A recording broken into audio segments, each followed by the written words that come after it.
Hello, my dear grandchildren. I have chapter 3 here in the Winnie the Pooh book that I'd like to read to you. It's called In Which Pooh and Piglet Go Hunting and Nearly Catch a Woozle. We have this picture here of Piglet standing in front of his house. That's where Piglet lives. So let's read the story.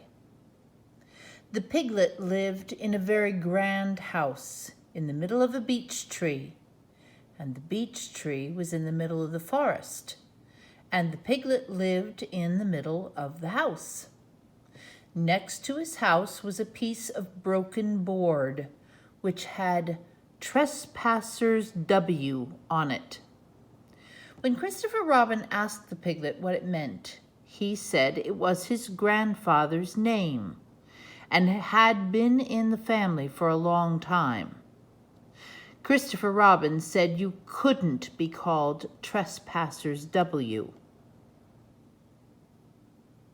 And Piglet said yes, you could, because his grandfather was, and it was short for Trespassers Will, which was short for Trespassers William.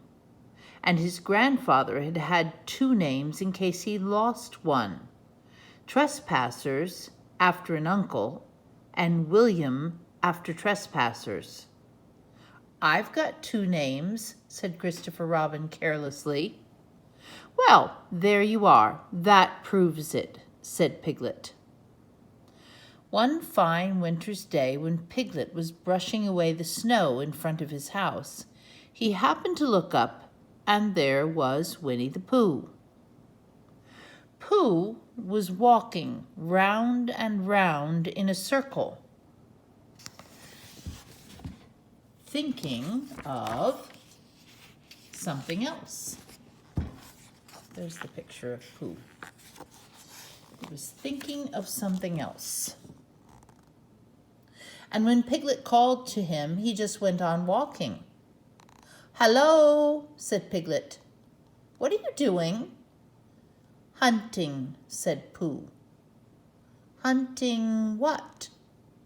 "Tracking something," said Winnie the Pooh very mysteriously. "Tracking what?" said Piglet, coming closer. "That's just what I ask myself. I ask myself, what? What do you think you'll answer?" "I shall have to wait until I catch up with it," said Winnie the Pooh. "Now look there." He pointed to the ground in front of him. "What do you see there?"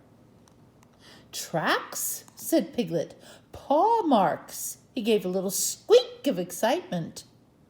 "Oh, Pooh, do you think it's a woozle?"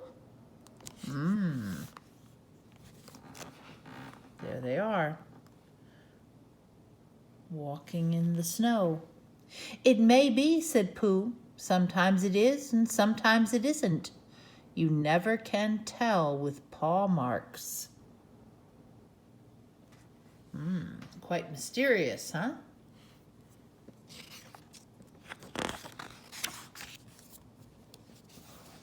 There they are again. With these few words, he went on tracking, and Piglet, after watching him for a minute or two, ran after him. Winnie the Pooh had come to a sudden stop and was bending over the tracks in a puzzled sort of way. "What's the matter?" asked Piglet. "It's a very funny thing," said Bear. "But there seem to be two animals now. This, whatever it was, has been joined by another whatever it is, and the two of them are now proceeding in company. Would you mind coming with me, Piglet, in case they turn out to be hostile animals?" Piglet scratched his ear in a nice sort of way and said that he had nothing to do until Friday and would be delighted to come in case it really was a woozle. "You mean in case it really is two woozles," said Winnie the Pooh, and Piglet said that anyhow he had nothing to do till Friday. So off they went together. There was a small spinney of larch trees just here, and it seemed as if the two Woozles, if that's what they were, had been going round this spinney. So round this spinney went Pooh and Piglet after them. Piglet passing the time by telling Pooh what his grandfather, Trespassers W, had done to remove stiffness after tracking, and how his grandfather, Trespassers W, had suffered in his later years from shortness of breath and other matters of interest. And Pooh wondered what a grandfather was like, and if perhaps this was two grandfathers they were after now, and if so, whether he would be allowed to take one home and keep it, and what Christopher Robin would say. And still the tracks went on in front of them. Suddenly Winnie the Pooh stopped and pointed excitedly in front of him. "Look!" "What?" said Piglet with a jump. And then, to show that he hadn't been frightened, he jumped up and down once or twice in an exercising sort of way. "The tracks," said Pooh. "A third animal has joined the other two." Oh my. What do you suppose that third animal is? See them studying the tracks there? "Pooh!" cried Piglet. "Do you think it is another Woozle?" "No," said Pooh, "because it makes different marks. It is either," sorry, this is a heavy book. I was trying to get it comfortable here so I can let you see the picture. "It is either two Woozles and one, as it might be, Wizzle, or two, as it might be, Wizzles, and one, if so it is, Woozle. Let us continue to follow them." So they went on, feeling just a little anxious now in case the three animals in front of them were of hostile intent. And Piglet wished very much that his grandfather, T.W., were there instead of elsewhere. And Pooh thought how nice it would be if they met Christopher Robin suddenly, but quite accidentally, and only because he liked Christopher Robin so much. And then, all of a sudden, Winnie the Pooh stopped again and licked the tip of his nose in a cooling manner, for he was feeling more hot and anxious than ever in his life before. There were 4 animals in front of them. Do you see, Piglet? Look at their tracks. 3, as it were, Woozles, and 1, as it was, Wizzle. Another Woozle has joined them. And so it seemed to be. There were the tracks crossing over each other here, getting muddled up with each other there, but quite plainly every now and then the tracks of 4 sets of paws. "I think," said Piglet, when he had licked the tip of his nose too, and found that it brought very little comfort, I think that I have just remembered something. I have just remembered something that I forgot to do yesterday and shan't be able to do tomorrow. So I suppose I really ought to go back and do it now."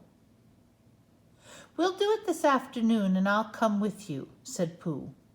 "It isn't the sort of thing you can do in the afternoon," said Piglet quickly. "It's a very particular morning thing that has to be done in the morning, and if possible between the hours of, what would you say the time was?"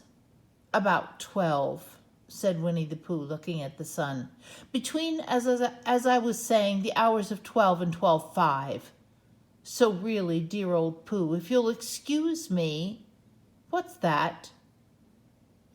Pooh looked up at the sky, and then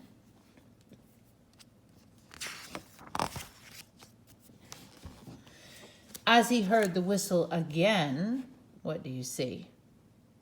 He looked up into the branches of a big oak tree, and then he saw a friend of his. Who's his friend? Who does he see? Who's sitting in this tree? Is that Christopher Robin? "It's Christopher Robin," he said. "Ah, then you'll be all right," said Piglet. "You'll be quite safe with him. Goodbye." And he trotted off home as quickly as he could, very glad to be out of all danger again. Christopher Robin came slowly down his tree. "Silly old bear," he said, "what were you doing? First you went round the spinney twice by yourself, and then Piglet ran after you, and you went round again together, and then you were just going round a fourth time." "Wait a moment," said Winnie the Pooh, holding up his paw. He sat down and thought in the most thoughtful way he could. Then he fitted his paw into one of the tracks, and then he scratched his nose twice and stood up. "Yes," said Winnie the Pooh.